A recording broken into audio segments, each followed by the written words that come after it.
a ratira depuis o ma don furu kɔnɔ fɔlɔ parce que fakɛ bɛ cogoya min bamuso b'o cogoyara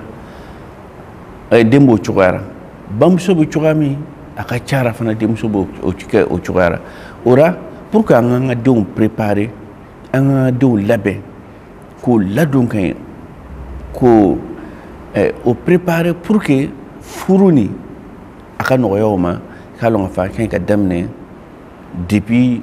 ka dencɛ to a fakɛ fɛ a lamɔ tuma na a wuli tuma na ka denmuso to yen a faso ra a lamɔ tuma na a wuli tuma na n badi alisilamɛw den fa ni den ba u ka ɲi k'u janto ale la kosɛbɛ den fa ni den ba ka ɲi ka o seko dama yira kɛ k'a yira denmisɛnw na ko furu cɛn na arijinɛ don jɔn arijinɛ don ko furu cɛn na fɛn lo adamaden bɛɛ lajɛlen b'a nata fɛn lo nisɔndiya lo ɲɔgɔn faamu lo fo denw k'o ye o fakɛra fo denw k'o ye o bamuso la n'o tɛ ni denw m'o sɔrɔ o fakɛra o m'o sɔrɔ bamuso la k'a ban i k'a lɔn k'a fɔ ale yɛrɛ tɛ étape ɲuman ye denmisɛnw ma parce que a y'a filɛ misaliya ɲɛma lumi ni hakilisigi bɛ yen basigi bɛ yen ɲɔgɔn faamu bɛ yen ɲɔgɔn kanu bɛ yen ɲɔgɔn bonya bɛ yen lumi sigira nin lahalaya nin kan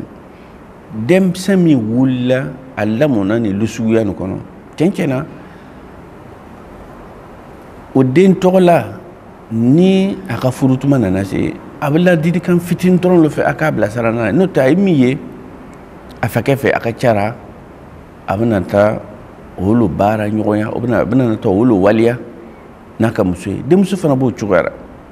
denmuso min lamɔna lu kɔnɔ lu min bamuso bɛ fakɛ bonya bamuso bɛ fakɛ jɔyɔrɔ yira denmisɛnw na a b'a yira o la ala tɛmɛnen kɔfɛ a ka ko bɛɛ lajɛlen y'a fakɛ le mankan tɛ tɛmɛ o ni ɲɔgɔn cɛ kan kɔrɔta tɛ ɲɔgɔn bonya bɛ yen ni denmuso min lamɔna olu suguya kɔnɔ o denmuso tɔgɔ la a ka furu tuma a bɛ ladilikan dɔɔni dɔrɔn de fɛ ladilikan caman tɛ parce que a ye min ye a lamɔna min kɔnɔ a bamuso fɛ a ye min ye a bamuso fɛ a bamuso y'a ladon min na ni a ka cara a bɛna t'o waliya n'a ka cɛ ye mais n'a tɛ ten ka ban furu min ni cɛ o bɛ den fakɛ a y'a bɛɛ kɛ mankan ye bamuso y'a bɛɛ kɛ mankan ye kan kɔrɔta ɲɔgɔn bonya tɛ kɛlɛ ka ca ni ɲɔgɔn faamuyali ye den ka lamɔ o kɔnɔ denmuso ka lamɔ o kɔnɔ tuma bɛɛ lajɛlen na bamuso b'a yira denmisɛnw na k'a fakɛ tɛ foyi ye a fakɛ a ye ne labila a fakɛ tɛ ne kanu a fakɛ bɛ ten a fakɛ bɛ ten a fakɛ bɛ ten o bɛ bamuso a ka kɛlɛ misɛnw ka ca sabari taara ko tɛ ko ye a b'a ta ka kɛ ko ye n'i ka denmuso lamɔna o kɔnɔ est-ce que i bɛ se k'i ka denmuso ladi tuguni ni furutuma sera furu ye sabari le ye ni furutuma sera furu ye mun ye denmuso don lamɔna muɲubaliya kɔnɔ sabaribaliya kɔnɔ ɲɔgɔn faamubaliya kɔnɔ e bɛ nana la bi ko furu ye sabari furu ye mun ye a tɛ don a kun na tuguni o dencɛ fana b'o cogoya la dencɛ a ma sabari sɔrɔ a fakɛ fɛ dimi ko tɛ ko ye a b'a kɛ ko ye fakɛ ka ko ka misɛn fakɛ ka ko bɛ ten a ka ko bɛ ten est ce que o dencɛ tɔgɔ la a bɛ fakɛ ka ladilikan minɛ tuguni ni furu ye sabari ni furu ye mun ye a m'o sɔrɔ a m'o ye o n m'o ye fakɛ rɔ n'a kun bɛ ten cɛ ɲɛna fakɛ le kun bɛ n'o waliya o la n'an bɛ fɛ ka furu nɔgɔya denmisɛnw ma n'an bɛ fɛ furu ka taa kɛ basigi a ka taa kɛ hakilisigi ye an ka denmisɛnw ma an ka daminɛ an yɛrɛ la dɛ an yɛrɛ k'an yɛrɛ kolo fɔlɔ an yɛrɛ k'an yɛrɛ éduquer fɔlɔ an yɛrɛ ka bama yɛrɛw ma fɔlɔ ko n'ala sɔnna a tɔ bɛna nɔgɔya denmisɛnw ma arabu ko fi'lu wahidin fi alfin ablagu min qawli alfin fi wahid ko i k'a dɔn k'a fɔ mɔgɔ kelen n'a bɛ mɔgɔ 1000 cɛ ma o mɔgɔ kelen nin a bɛ min fɔ a b'a ta ka waleya a bɛ min fɔ a b'a ta ka baara o mɔgɔ kelen nin ka nɔ ka bɔ mɔgɔ 1000 cɛ ma ka tɛmɛ mɔgɔ 1000 ka lɔ mɔgɔ kelen kunna o bɛ kuma na mais o bɛ min fɔra o t'a baara kɛra o bɛ min fɔra o t'a waleya la a bɛ ten de dɛ den lamɔna lu kɔnɔ a ye min ye ka min ye ka min ye ka min ye olu bɛ to a kun na ka tɛmɛ kuma kan an b'a yɛrɛ ni furu tuma sera u b'a fɔ taa karisa fɛ o b'i ladi taa karisa fɛ o b'i ladi tuma dɔ la a bɛ nɔ bila mais min bɛ nɔ bila ka tɛmɛ nin o le ye den yɛrɛ ye min sɔrɔ a fakɛ fɛ den yɛrɛ ye min sɔrɔ a bamuso fɛ n'o ni le ye ladilikan fɔlɔ ye pour que ka denmisɛnw labɛn étape min b'o kɔnɔ n'o le ye furu ka étape ladinkan filanan o le ye n'a y'a sɔrɔ dencɛ lo an bɛna kuma dencɛ ka labɛn kan fɔlɔ ka sɔrɔ ka na denmuso ka labɛn na dencɛ ni ala nana latigɛ n'a bɛ kɔrɔbayara a baligiyara dɔ bɛ farala si kan fo fakɛ k'a janto a la ka den nin labɛn responsabilité tali la ka den nin labɛn den nin fana tɛ se ka lɔ n'a a yɛrɛ ka ko sagoya dɔ ye den nin i bɛna labɛn cogo jumɛn i bɛ se ka to ka den nin bilasira tuma dɔ la a fana ka lɔ ni ko dɔ ye i bɛ se ka ko sagoya dɔ di den nin ma tuma dɔ la nansɔngɔ ko cogo jumɛn e yɛrɛ bɛna fɔ ne dɔ bɛna wari d'e ma e dɔ bɛna lɔ ni dépenses ye e dɔ bɛna lɔ ni ko ninnu ye k'a filɛ a bɛna kɛ cogoya min tuma dɔ la i bɛ den bila ka taa ci la dɔ la e yɛrɛ ka ɲi ka taa min na i b'a fɔ i ka den k'a ka taa o yɔrɔ la kɛra komi i b'a labɛn na i b'a préparer la olu bɛna mara cogoya min ni dunan nana dunan bɛ kunbɛn cogoya min ni ko dɔ bɛ yen a bɛ taa ni ɲɔgɔn ye ale bɛɛ lajɛlen ka den labɛn pour que den ka nana se san 20 ma a ka nana tɛmɛ san 20 kan hali bi a tɛ se ka lɔ n'a ka ko ye hali bi ko fitinin dɔrɔn f'a ka sɔkɔ a fakɛ ma ko fitinin dɔrɔn f'a ka sɔkɔ a bamuso ma san 20 kɔni n'a fɔra ko den san 20 o kɔrɔ a bɛ se ka don furu kɔnɔ mais n'a nana taa kɛ den sera san 20 ma san 20 kɔ hali bi a tɛ se ka mako ɲɛ hali bi fakɛ tɛ se ka ci a ka taa ale représenter yɔrɔ si la tuma dɔ la erreur bɛ bɔ fakɛw dɔ la tuma dɔ la i k'a dɔn k'a fɔ ko nin fakɛ dɔ b'a responsabilité ya ta parce que ni den nana taa kɛ ten e m'a labɛn i m'a foyi hinɛ kama ou bien tuma dɔ la kanu kama den tora ni lahalaya na n'a nana mɔgɔ ka n'a nana don furu kɔnɔ a mako tɛ responsabilité ya la o parce que a ma labɛn o ma ladon responsabilité tali la o a yɛrɛ t'a lɔn muso bɛ ladon cogoya min a bɛ nana barakaden sɔrɔ ale yɛrɛ bɛ ladon fɛ fɔlɔ kuma tɛ den ma ale yɛrɛ b'a fɛ mɔgɔ k'ale bilasira fɔlɔ kuma tɛ den ma kama i bɛ dɔ ye den dama damani b'a filɛ mais responsabilité foyi tɛ a yɛrɛ a t'a lɔn k'a fɔ ko sagoya b'ale bolo a mako t'a ka muso la a mako tɛ denw na tuma dɔ a yɛrɛ bɔra joli la a yɛrɛ bɔra fakɛ la parce que fakɛ m'a labɛn mais ni fakɛ ye den labɛn depuis den kɛra baligi ye fakɛ y'a labɛn k'a ladon ka ɲɛ ka den k'a lɔn k'a fɔ n surunyana mun ma responsabilité t'ale la n bɛ se ka mɔgɔ mara sisan ni muso nana don a ka mara kɔnɔ a b'a lɔn muso bɛ mara cogoya min n'ala nana den d'a ma a b'a lɔn a bɛ mara cogoya min parce que fakɛ ye ninnu bɛɛ lajɛlen labɛnw kɛ a fana y'a lɔn sisan kɛra responsable ye bari alisilamɛw ladilikan dɔ bɛ ka ɲɛsin denw ma tumana min na ni denw fana ni o nana baligiya ou bien o ɲa kumasera o bɛ tigɛra ka taa baligiya ma ni den ɲa kumasera a bɛ tigɛra ka taa baligiya ma ka taa wagati la wagati min a bɛ se ka don furu kɔnɔ k'a lɔn k'a fɔ ladilikan dɔ bɛ a kan ka ɲɛsin den ma o tumana na parce que o tumana nin a erreur dɔ bɛ yen tiɲɛ na ni den bɛnna o erreur nin kɔnɔ a dilan bɛna gɛlɛya a bɛ kɛ maloyaba y'a ma o la komi émission nin dabɔra pour que yɛlɛmani ka don an ka vie kɔnɔ pour que yɛlɛmani ka don an ka ɲɛnamaya kɔnɔ pour que adamaden depuis daminɛ na daminɛ ka ɲɛ yanni ka don furu kɔnɔ laɲini nin y'ale le i donni furu kɔnɔ fana a ka ɲɛ tuguni ni ala taala sɔnna laɲini nin y'ale o la don mɔgɔ o mɔgɔ nin fɛ i daminɛ ka ɲɛ ka bɔ denmisɛnw na ka bɔ jeunes na tumana min na ni y'a kumasera a bɛ tigɛra banba ladilikan min bɛna fɔ nin ye banba ka ladilikan nin matarafa o ladilikan nin ye jumɛn ye o le ye den k'a lɔn k'a fɔ tumana min na a y'a kumasera a bɛ tigɛra san 13 14 15 i b'a lɔn k'a fɔ o tuma le tiɲɛ na o tuma a ma nɔgɔ denfaw ma a ma nɔgɔ denbaw ma parce que u b'a fɔ waati min ma arabu kɔnɔ ko murahaka ani tubabuw b'a fɔ ko adolescence ni tiɲɛ na denmisɛn caman bɛ yen o ka se ka sabati o tuma na a ma nɔgɔ denmisɛn den bɛ fɛ ka a yira k'a fɔ ko a fana y'a tigɛra o tuma den bɛ fɛ k'a yira k'a fɔ ko a fana tɛ denmisɛn ye tuguni parce que a baligiyara ou bien surunyana baligiya ma teri kuntaw bɛ commencer ka to ka gɛrɛ a la o kama den o den n'a sera ka o étape nin a sera k'a kɔlɔsi k'a lɔn k'a fɔ alhamdulilah a kisira a lafiyara ka bɔ sitana tɔɔrɔ ma ka bɔ adamaden sitanaw tɔɔrɔ ma a bɛna kɛ kunkɔrɔta le i b'a ye o tuma nin den o den n'a sera ka o marhala ni o étape ni kɔlɔsi o tuma na bɛɛ lajɛlen n'i y'o den tɔgɔ la i b'a den tɔgɔ la nata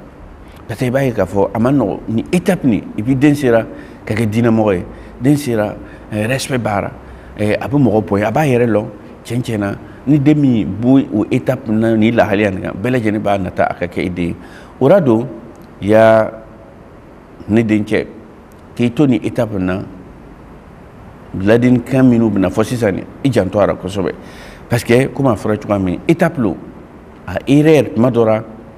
a erreur a bɛ kɛ kunsuru ye ma a bɛ kɛ kunsuru ye ma cogo jumɛn den dɔ ni étape ni a ma kɔlɔsili sɔrɔ n'a échouera o échec ni a bɛ bɛna boli a ka ɲɛnamaya tɔ bɛɛ lajɛlen kan misali ɲɛma ni den kɛra manamanamɔgɔ ye ni étape na a ka se ka segin ka na kɔfɛ a bɛna gɛlɛya ni den kɛra drogueur ye o tuma na a bɛna gɛlɛya den kɛra cigarette minɛ o tuma na a dilan bɛna gɛlɛya den nana taa kɛ sunkurutigɛla ye o tuma na a bɛna gɛlɛya parce que fanga tuma le a tɛ ladilikan mɛn fo n'ala ye min dɛmɛ ni den ratera o tuma na a dilan bɛna gɛlɛya dɛ n'a échec ta o tuma a dilan bɛna gɛlɛya dɛ o la den bɛɛ lajɛlen don a tɛ fɛ ka tuma dɔ la den yɛrɛ a t'a fɛ mais a ma ladilikan sɔrɔ a ma bilasirali sɔrɔ o la ne dencɛ i k'a lɔn k'a fɔ banba ka ni étape ni kɔlɔsi kosɛbɛ étape min b'a la nin n'o le i bɛ nana don étape min na n'o le baaligiya étape ye o bɛ baaligiya tɛmɛni kɔfɛ ka taa dɔɔni dɔɔni i k'a lɔn k'a fɔ o étape ni kɔlɔsi kosɛbɛ i fɛ kɛ bonya kɛ mɔgɔ ye mɔgɔ min bɛna fɛ kɛ kun kɔrɔta kɛ mɔgɔ ye mɔgɔ min bɛna a fɛ kɛ tɔgɔ tanga parce que den caman bɛ o tuma na tiɲɛ tiɲɛ na a b'a fɛ kɛ tɔgɔ tiɲɛ n'a yɛrɛ ka kɛ waliw ye den caman bɛ o tuma na fakɛ yɛrɛ b'a nata yan tigi ma la mun de ye nin den suguya nin ma parce que a tɛ kuma mɛn i b'a minɛ an yɔrɔ a bɛ taa yɔrɔ i b'a minɛ an yɔrɔ a bɛ taa yɔrɔ o yɔrɔ don pour que denmisɛn ninnu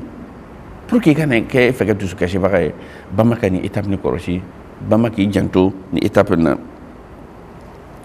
surtout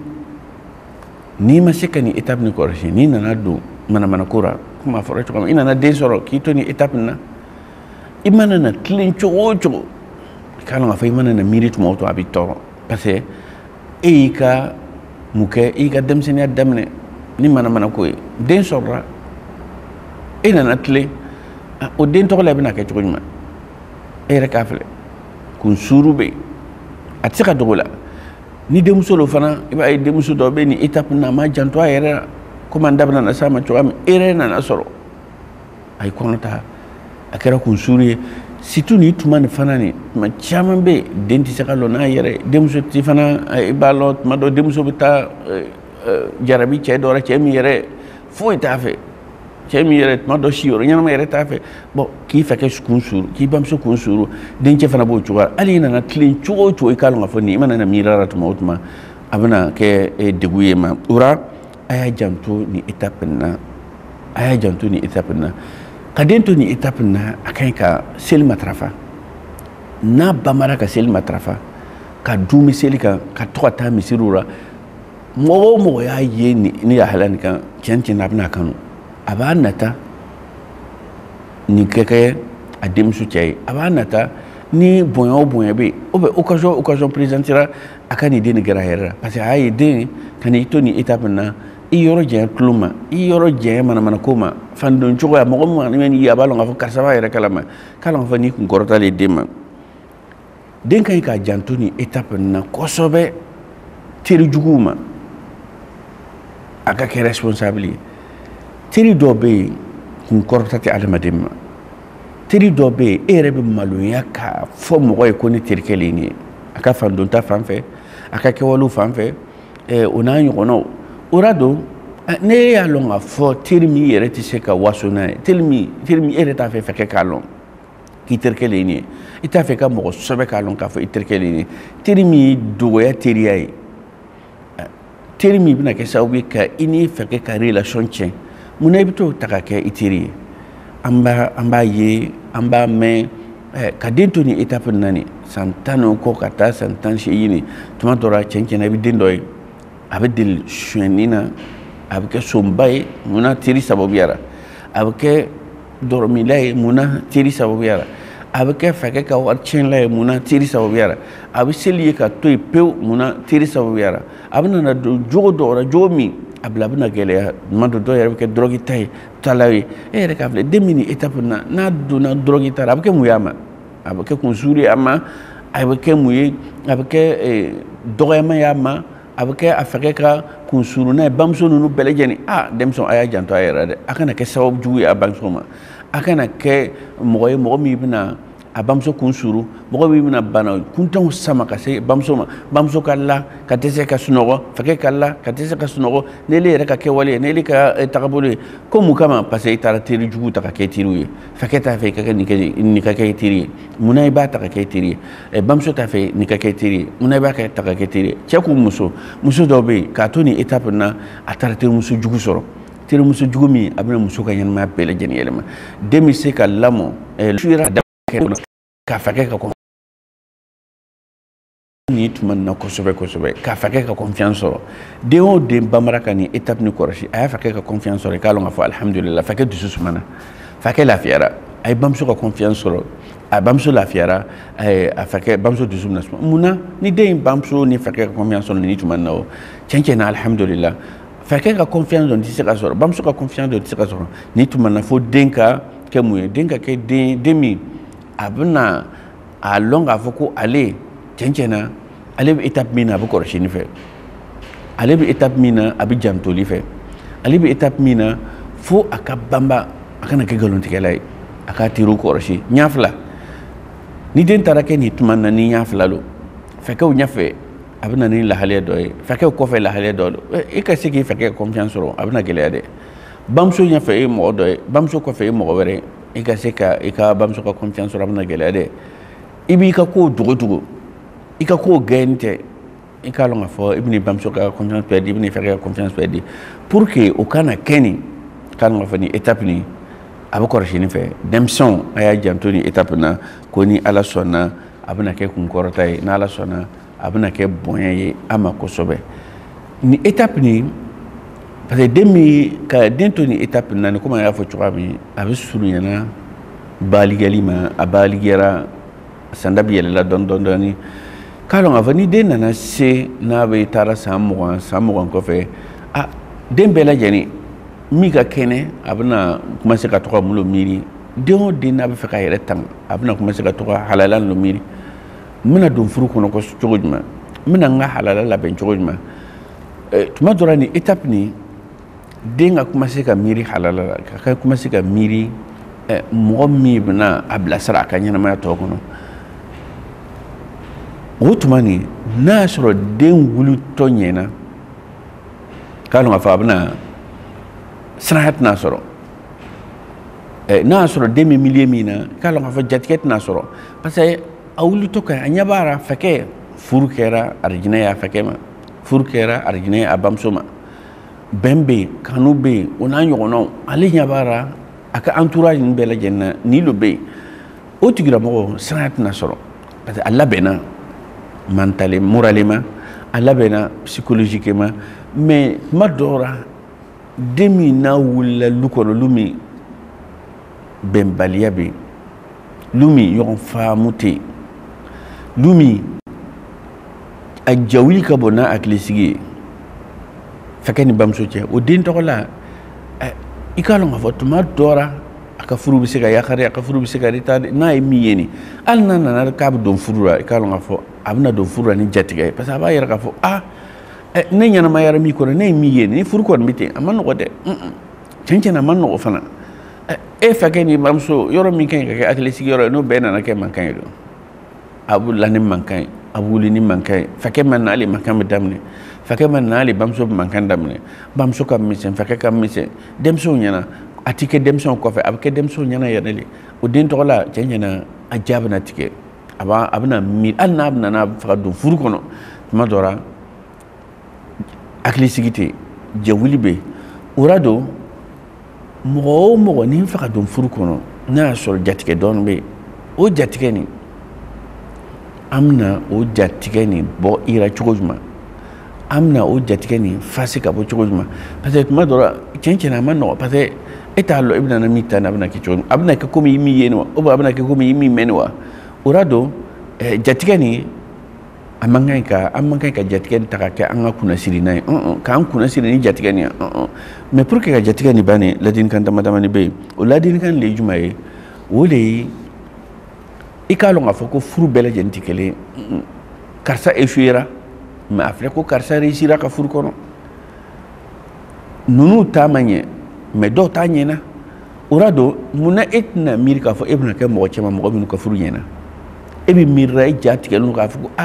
tiɲɛ tiɲɛna ninnu ta kɛra cogoya min est ce que ne donna tɛna kɛ ten ne donna tɛna kɛ ten k'ale ale miiri dɛ a miiri o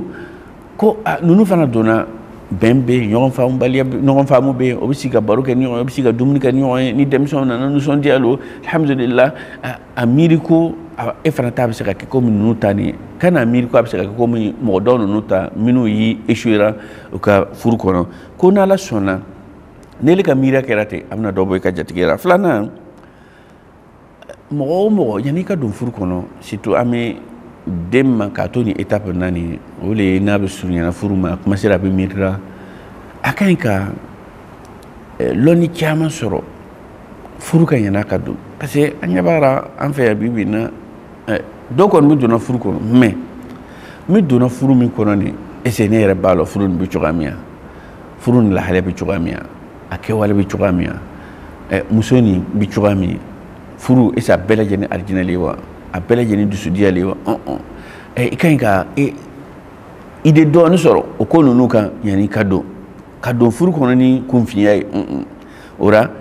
i bɛ étape min na i m'a dɔn i bɛna muso min yɛrɛ ta fɔlɔ dɛ mais i k'a dɔn k'a fɔ komi i surunyana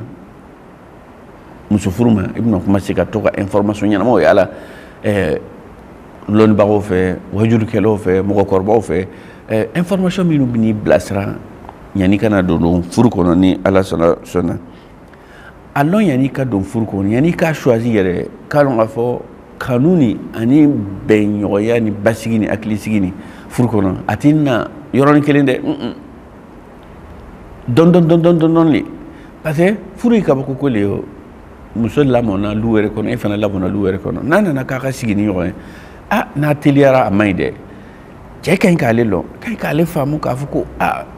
kanu ani ɲɔgɔn faamu ani bɛn ani ka bɛn komi a ɲinina cogoya min ka don da kelen ka bɔ da kelen muso kana se ka cɛ faamu cɛ kana se ka muso faamu a bɛ tan fɛ a tɛ joona fɛ a tɛ vitesse fɛ pour que ka den préparer dencɛ préparer moralement ka dencɛ préparer psychologiquement k'a lɔn k'a fɔ yanni ka don furu kɔnɔ yanni ka na miiri yɛrɛ i k'a lɔn k'a fɔ ko furu mun de b'a la furu mun de b'a la responsabilité ya de b'a la furu ye responsabilité tali le cɛ ka ɲi k'ale lɔn yanni a ka don furu kɔnɔ ale tun bɛ cogoya min ka to a ma furu fɔlɔ k'a lɔn k'a fɔ a tɛna kɛ ten furu kɔfɛ dɛ parce que a bɛɛ b'a la cogo jumɛn cɛgana a bɛ la cogoya min y'a diya a bɛ wuli cogoya min y'a diya a bɛ bɔ cogoya min y'a diya a bɛ don cogoya min y'a diya mais n'i nana furu a tɛ ten dɛ mɔgɔ dɔ b'e ka mara la mɔgɔ min b'e ka mara la nin kɛnɛya bɛ yen lafiya bɛ yen kɛnɛya bɛ yen lafiya bɛ yen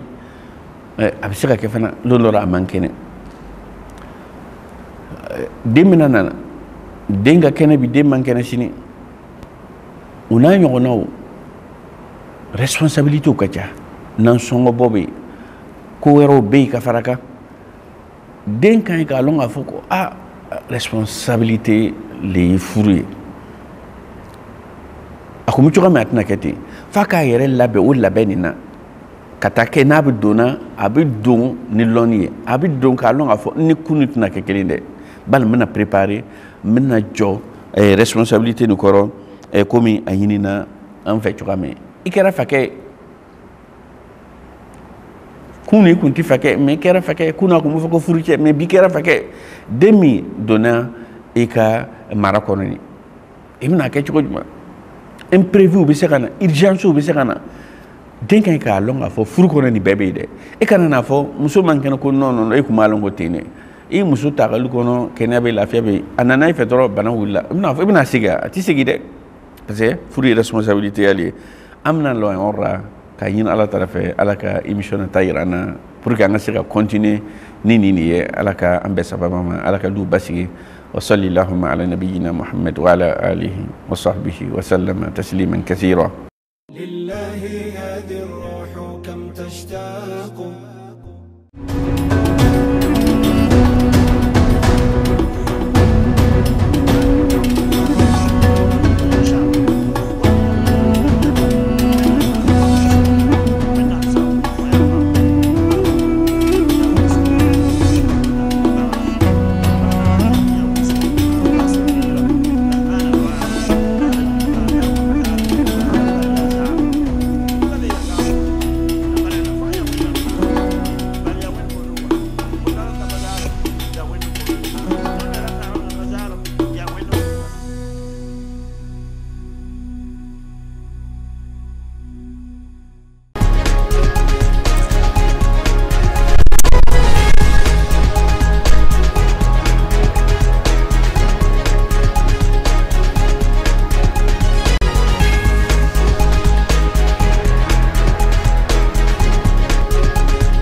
Assalamu alaikum et merci pour votre fidélité au programme de la télévision Al-Huda. Au sommaire de ce journal, le centre de mémorisation du Saint-Coran Al-Hadi a reçu la visite pédagogique le dimanche dernier du docteur Mohamed Ishaq Kindo à l'occasion de la cérémonie de clôture de sa deuxième édition de sa colonie de vacances islamiques.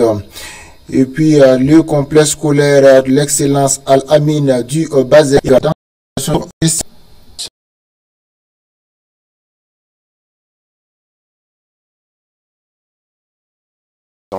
On a reçu beaucoup de visites, voilà, et beaucoup d'encouragement. Voilà, de la part de certains de nos guides spirituels en islam. Voilà, en tout cas, c'est vraiment une fierté pour nous. Voilà. Bon, c'est leur dire merci. Voilà, parce que la confiance qu'ils ont portée à nous, voilà, le fait de nous donner les enfants pour 1 mois, c'est pas simple. Voilà, vraiment merci à eux. Voilà, et merci également à vous, les médias, voilà, qui nous a suivis depuis le début jusqu'à la fin. En tout cas, beaucoup. Il y a eu beaucoup d'évolutions. Voilà, même si vous interrogez les enfants, ils vont dire que cette année, en tout cas, il y a eu beaucoup d'évolutions. Nous comptons cette année initier, en tout cas, c'est pas la mémorisation du Saint-Coran. Voilà, Inch'Allah.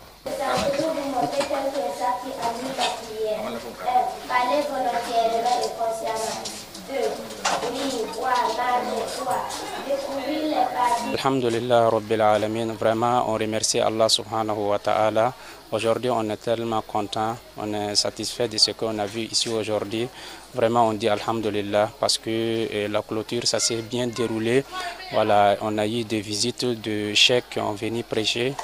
ils nous ont montré beaucoup de choses et on dit Alhamdulillah. Alhamdulillah Rabbil Alamin, ici comme disait le fondateur, on a essayé d'initier la mémorisation des Saint-Coran. Donc on appelle aux parents de venir inscrire leurs enfants, Inch'Allah, pour qu'ils puissent vraiment mémoriser le Saint-Coran. Bon, cette année, pour l'enseignement, notre programme, c'était apprendre à lire le Coran, les hadiths et autres choses. Je remercie premièrement les parents ainsi que les enseignants aussi. Bon, j'invite tous les parents à surveiller leurs enfants pour que ce qu'ils ont retenu ici reste avec eux. Voilà, moi, cette année, c'est la deuxième édition de notre colonie. Voilà, on remercie le bon Dieu. En tout cas, tout s'est bien passé. Alors, on n'a pas eu de problème. Et ça même, c'est déjà une grâce. Et encore, on a eu l'opportunité d'avoir une visite de notre docteur Ishaq Kindo qui est venu nous rendre visite ce matin. Voilà, et on est vraiment très joyeux. On ne sait pas quoi dire. C'est en train de s'augmenter un peu. On espère aussi qu'aux parents là, nous avons essayé aussi de l'éducation commence d'abord la famille. Voilà, si toi-même tu n'es pas éduqué chez toi, ne pense pas que la colonie là peut tout éduquer. Parce que l'enfant d'abord, la racine même c'est le maman et la papa.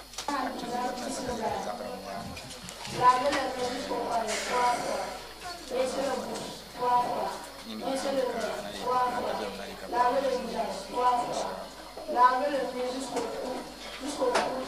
3 fois, commençant par le bien du droit. 6 piliers de la foi. 1. Croire à Allah. 2. Croire à ses anges. 3. Croire à ses livres. 4. Croire à ses messagers. 5. Croire au jour dernier. 6. Croire au destin qui soit favorable ou défavorable qui vient d'Allah le Très-Haut. Sa mère est Amina, fille de Wahab. Le prophète sallallahu alayhi wa sallam est né en quel jour et en quel mois et à quel an? Le prophète sallallahu alayhi wa sallam est né un lundi le 12e jour du mois de Rabi Awwal en 571 après Jésus-Christ. Après plusieurs mois d'intenses activités pédagogiques et éducatives, le complexe scolaire Al-Amin de Bazega a officiellement mis fin à l'année scolaire 2024-2025. L'établissement a fermé ses portes pour les vacances, marquant ainsi une pause bien méritée pour l'ensemble de la communauté éducative. Durant cette année, enseignants, élèves et parents ont conjugué leurs efforts pour faire de l'éducation une priorité. Et grâce à l'engagement collectif, de nombreux progrès ont été enregistrés, tant sur le plan académique que disciplinaire. Mohamed Lamine Ouedrago, Abdulaziz Zougrana pour le reportage. Nous tenons en tout cas à avoir une gratitude, une pensée très pieuse, très positive et une pensée très sincère qui vient du fond du cœur. Et tous ceux qui nous accompagnent depuis en tout cas très longtemps et qu'aujourd'hui même cela a été visible par des actions très concrètes et que je ne peux pas citer idée de nom vu vraiment l'émotion vraiment qui nous anime. Voilà, réellement lorsqu'on essaie, même seulement la cérémonie, réussir à tenir une telle cérémonie, il faut dire que c'est les hommes qui ont mis les mains en tout cas dans la poche. Donc vraiment, et nous tenons vraiment en tout cas à donner à ce moment-là que tous ces derniers qui ont fait des efforts publiquement ou bien également en cachette, que le Seigneur des mondes les récompense de la plus belle manière, qu'ils puissent avoir en tout cas les mérites de ce qu'ils ont fait dans ce monde, tout comme également Yom al-Qiyamah. Voilà, parce que même il y a Aladji Nikema Ibrahim qui est au Burkina ici, mais il faut noter que Aladji Yabré qui est depuis le Gabon, tout comme également Aladji El Hadj Compaoré qui est depuis la Côte d'Ivoire, chacun a contribué à sa manière. Et ce n'est pas eux seulement, mais nous également aussi contribué.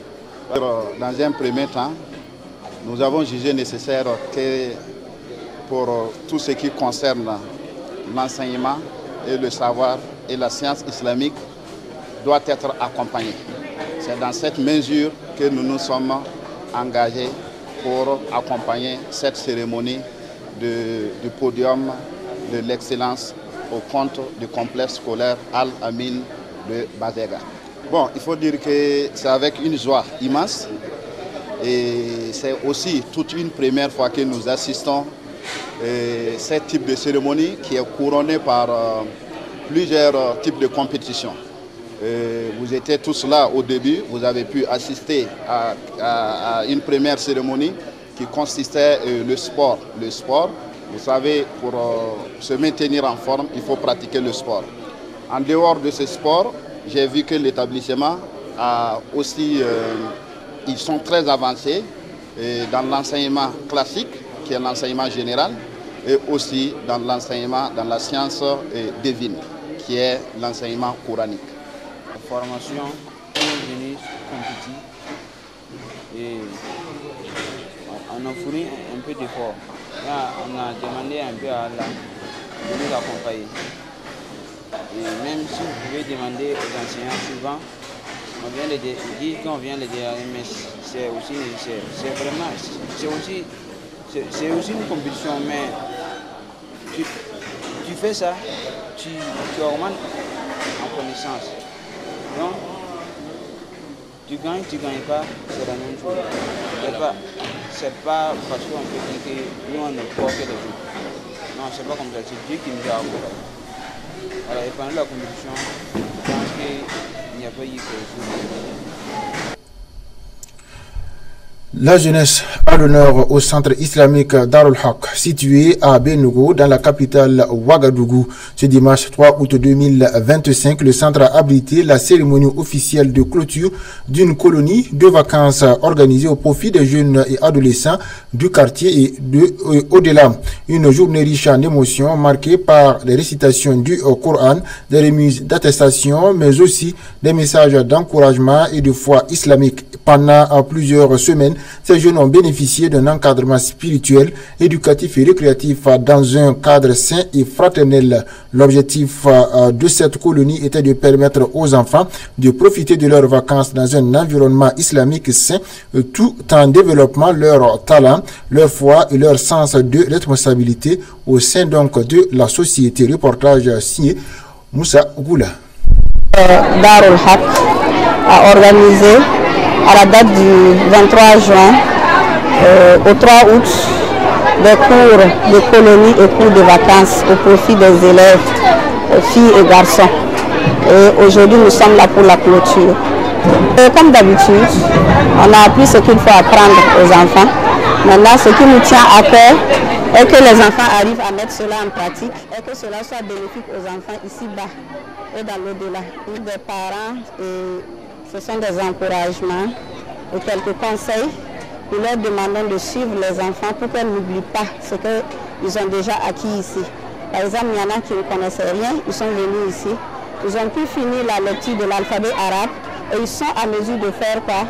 D'ouvrir le Saint-Coran et de le lire eux-mêmes. Donc, nous continuons les cours continuent à Darul Haq pour ces élèves-là, tous les dimanches. Ils peuvent toujours continuer d'amener les enfants le dimanche pour qu'ils n'oublient pas, pour que les enfants puissent progresser et pouvoir terminer le Coran. Comme ces deux filles qui sont là, vous avez été témoins, ce sont des filles qui participent régulièrement à la colonie de vacances de Darul Haq. Et par la grâce d'Allah, ce n'est pas